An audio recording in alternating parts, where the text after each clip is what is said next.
Hello, ladies and gentlemen. My name is Robert Schwartz. I'm an entrepreneur here in Alaska. Been trying to start a business for the past 20 years, and this is the reasons why. When the state of Alaska sees a veteran that lives in the streets that does not have immediate family, that no one can come to his aid if he's portrayed to be something he's not, and with the system nowadays, you're guilty to proven innocent, and if you have no immediate family, you're going to stay in the system. That's why the Department of Veterans Affairs says you need to get used to the system. It's not going to change. I don't want to change the system. I want to stop it. I want to show you, explain to you in chronological history the events that's been going on so you can better understand how the state, the VA, gives veterans a second identity. So if we do not get locked up in this state, we will get locked up somewhere else. We won't make it to where we're going, and we won't be allowed to come back. That means all the possessions and property we own, we lose it. But it's not the first time the VA has a system, so the state, and they worked hand in hand to do this. Let me explain to you what happened from 1985 to date. And you'll better understand, short and sweet, all the evidence that I'm not going to show evidence this video. All the evidence is already on the YouTube account, Hey It's Robert. And the other webpage is Why Recycling Doesn't Work in Alaska. Let me get on with it and let you know. In 1985 to 91, I was doing testing in the Department Test Labs on Tudor Road in Anchorage. That test labs resides in the center parking lot of the Alaska State Troopers. Needless to say, I had no friends because they assumed I was law enforcement, which is fine with me. It kept the thieves away. And that was October of 1991. I got plastic woods installed on Whittier Dock. That's how we proved the viability of the business plan. That's how we got funding. I didn't. Marshall Calvert and Wayne Blackwell. Wayne Blackwell passed away in 2012, God rest his soul. He didn't get to see this plan come into fruition because the state wants to keep a controlled monopoly here. That's why they have a regulatory commission. They dictate who does and who does not do business. And if they've done a background deal, like they have done with Waste Management, now called Alaska Waste, part owner is Tom Culhane. Original owner of the business, Tom Culhane's brother, they owned Anchorage Refuse. Tom Culhane's brother that died in an airplane crash, I don't remember his name, but he was on board with it. When he crashed his plane, his brother that worked in the garage didn't know anything about it. He didn't know how to run the business, so he made a backroom deal with the state to work out with Waste Management to run the show for him and make a fat dime off the taxpayers, which you don't need to rip our taxpayers off to make a profit. You know, stabbing your neighbor in the back is not good business. But this state has been doing it for far too long. Let me explain a little bit more. In 1991, the business plan got funded, and the business plan funding was stopped because the city of Anchorage says, we got a brand new landfill, state of the art, got a liner in it. No, you can't have the waste, you got to fill it up. So they stopped the funding. The state liked it. They took the business plan, put it down in catch can. In 92, built a plant. 93, they went in business.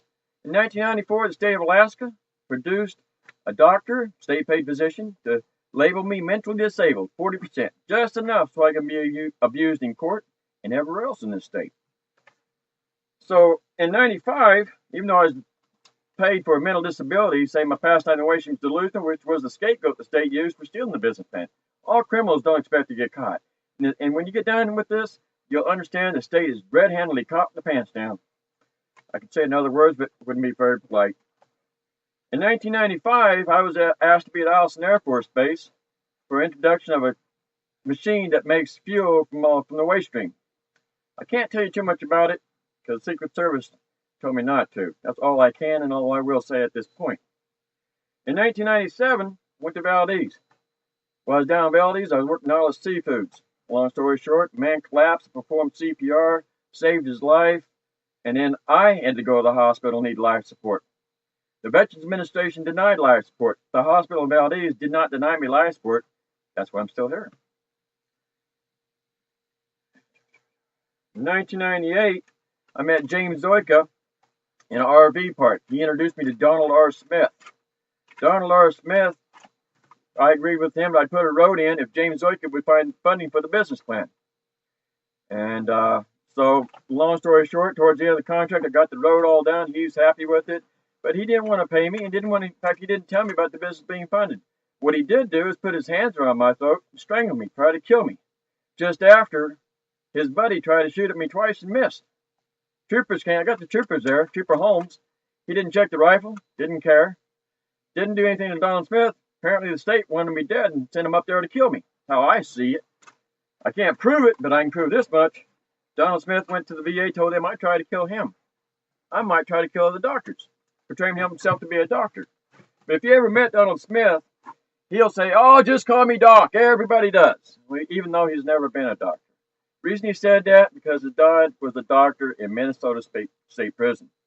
Apparently, his dad was a reputable man, so everybody called him Doc. He heard it all his life, so he wants everybody to treat him as though people treated his dad. That's what I assume. Can't prove it, of course, but there's got to be a reason he wants everybody to call him Doc. So his attorney portrays him to be a doctor in the courtroom. The VA protected his statements on the Freedom of Information Act. And so he went to the courtroom, told more lies. So did James Oika. The judge says, told the jury to dismiss what I had said because I was trying to defend my business name and my name. The Judge Smith says, the lawsuit has nothing to do with my business, even though my business name and my name's in the caption.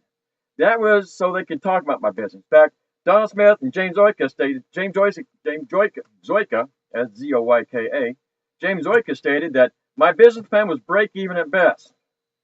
Well, if that was true, why did they sign a contract for $20 million with Senton Financial and did not tell me about it? Didn't even know about that till after the court case. When I found out about it by redoing the business plan and submitting for funding, I went to Senton Financial and I said, "Well, you already signed a contract with us." He said, "No, I didn't. James Oika did." I said, "Can you send me that contract?" He not only didn't send me a copy, he sent me the original contract. Yeah, it's on the internet. So they lied in court about me and the viability of my business plan. That judgment in court, the judge condoned the statements. I filed a 62B motion showing they lied in court. The judge denied that 62B motion and allowed those lies they told in court to be portrayed as truths, as Bible testimony and accurate, which is incorrect. It's got original sugar, not that diabetic stuff.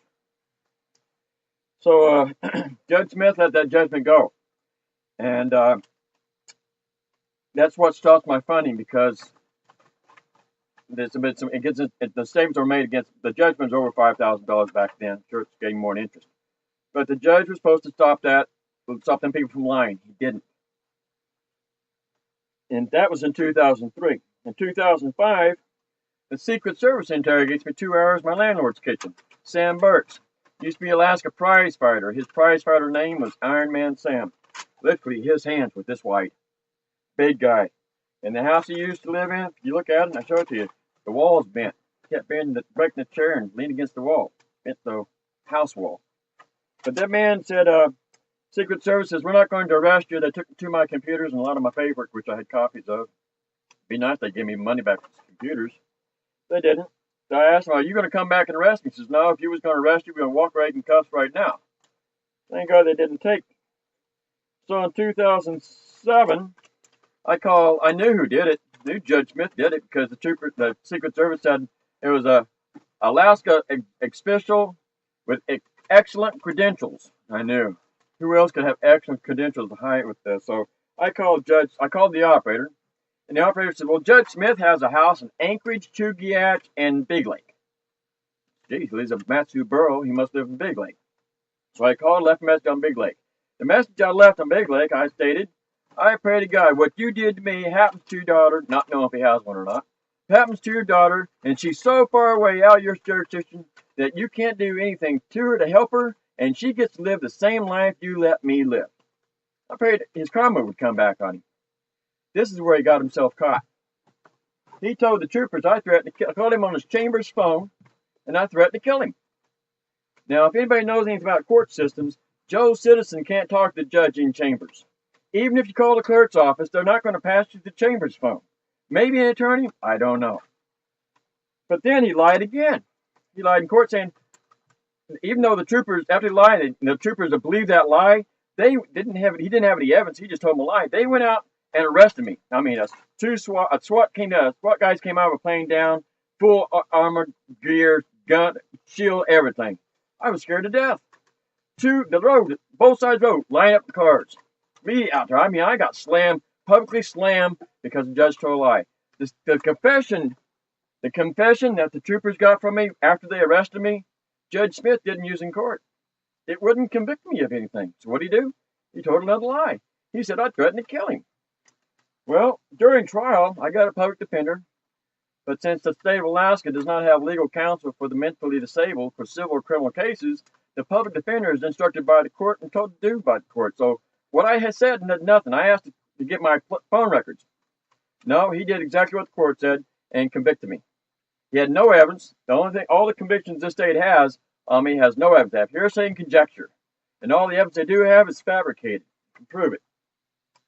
So Judge Smith locked me up for 200 days and got me on terroristic threatening charge. Why? Because the Secret Service didn't do his dirty work for him.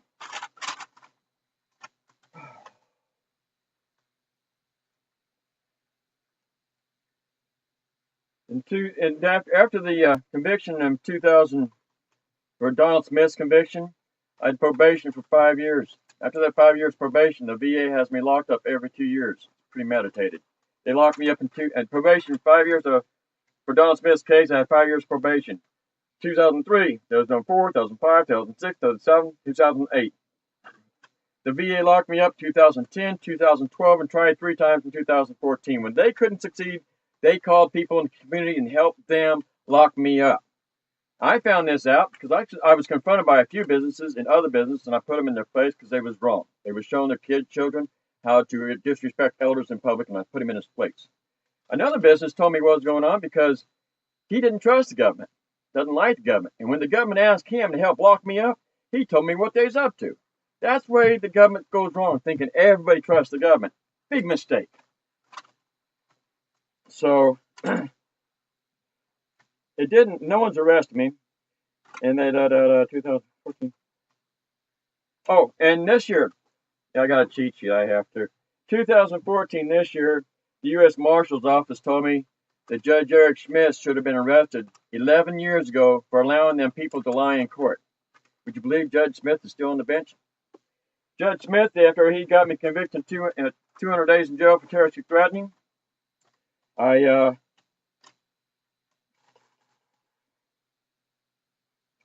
terroristic threatening. Yeah, a little pause, huh? Even with notes, too. After that, Captain Reedon at the VA police chief told me not to come back or call back. No one cares about you and no one likes you. Here's a little bit more information about the VA. They denied back surgery, collarbone surgery, and life support. I had to prove I would have died in flight. 17 years after the bill. 19 years total of bad credit by the VA, even though after 17 years the VA lost all 3 appellate cases. Back surgery, collarbone surgery, and life support. All the other bills I paid for. I had to do that to get debt free to go and get funding. But the judgment in Palmer Court's what's holding my business plan from getting funding because I wasn't allowed to defend me or myself. So the judgment is stopping my business plan from getting funded, which keeps the state of Alaska in a controlled monopoly, which doesn't help our economy, and we still have veterans living in the streets. Because in Alaska, if you're living in the streets, the VA doesn't think that you have a place to keep your records. My parents said if you have important papers, send them home. And I did. Thank God I did, because now that paperwork's on the internet. Well, majority of it is. But it shows how the state of Alaska railroads veterans to false convictions to lead us in to jail, and the VA protects their witnesses under the Freedom of Information Act. And once you're labeled mentally disabled, who are you going to believe? The veteran who was misdiagnosed so they could steal a multi-million-dollar business plan that would have got our veterans out of their system? Or the people who misdiagnosed me to let you believe that they're right and I'm wrong so they can get away with stealing a multi-million-dollar business plan that would have got us veterans out of their system? It's wrong to falsify medical records. After the conviction in court, even though the VA destroyed my records, Walter Peru, he worked for the DAV, Disabled American Veterans, told me the pinnacle of his career was seeing the reaction on their face, VA, Veterans Administration, on their face when they realized the records they just received were the ones they thought they destroyed. So since they got those records after that conviction, those records, they rewrote them. It was this thick. Now it's that thick, because they produced more records by locking me up every 2 years. My Dr. Clement, she wasn't a doctor. She was a clinical intern nurse. I said, what is that? She says, we have creative writing skills. Why do you have people in mental health departments that have creative writing skills? Couldn't they be a novelist and write their own books and use fictitious names instead of abusing veterans and creating fraudulent records for others to believe? See, when the state of Alaska, by producing a false identity, a false background, according See, I'm a white boy from Greeley, Kansas. My parents had a general store that's the only pharmacy in town. But according to state's records, I'm a black man from Kotzebue. I didn't graduate high school and didn't serve in the military, and that'd be true if I didn't win those 3 appeals against the VA, showing I'm not like all the other veterans. I'm a veteran that produced a plan to get us out of the system the state stole and got away with it because the judge was crooked. So, Judge, when I lost a case against Judge Smith, I wrote a letter to the Judicial Council stating that it was wrong. So Judge Smith protected himself. He didn't have any evidence, so I didn't have any evidence to file an appeal with. But Judge Smith didn't know that, or I don't know. I do know this, but Judge Heath protected Judge Smith because, and this is how. During probation, I could not have direct or indirect contact. Indirect contact means if I filed an appeal, it would be indirect. To include statute of limitations ran out 2 months before I got off probation. This allowed Judge Smith to get off the hook. Those are not the only 2 judges that are corrupted. Judge Smith is also on the Judicial Council. The other 2 Judicial Council members, the other 2 judges, stated I could have clearly filed an appeal, dismissed the case. Let him off the hook. Even though I couldn't file an appeal, and even if I did, there wasn't any evidence. Everything's hearsay and conjecture. That's all the convictions the state got is hearsay and conjecture. All the evidence on the YouTube account, Hey Vernon's Robert, and their webpage, Why Recycling Doesn't Work in Alaska, has never been allowed in court because I'm supposed to be mentally disabled, so I get to be abused by the system. And since I have no immediate families, no one's going to run to my aid, and since the rules have changed that if innocent to be proven guilty, you're guilty to proven innocent, that's why the Veterans Administration says you need to get used to the system. Well, the system sucks because they're incarcerating veterans that don't have immediate family in their state. And if this is happening in every state, you got to realize when you're fed into the system, your disability check's not for you, it's to feed the agencies they have you go to. No, the VA doesn't pay for them. No, the state doesn't pay for them. They deny the bills, send them to collections, so it costs you even more to get out of debt. 9 years of me paying bills, I out of debt, and won the 3 appeals against the VA. I'm trying to get the judgment 3PA 001358 overturned. But I'm having a hard time doing that. My investors stated, Robert, if you can't, an attorney firm in New York, not going to mention the name, because they told me something I didn't know. They said, Robert, since the state of Alaska slander you so bad and you can't get an investor, just take this information, Section 1983, study it. And I did. He says, when you study well enough, take the people to federal court, sue them under Section 1983, take their money, do your business anyway, and give them the reputation they so well deserve. So I started researching maybe I can get an attorney. So I researched Anchorage, all the white-collar attorneys in Anchorage. They're here to protect the politicians. Man, are they clever.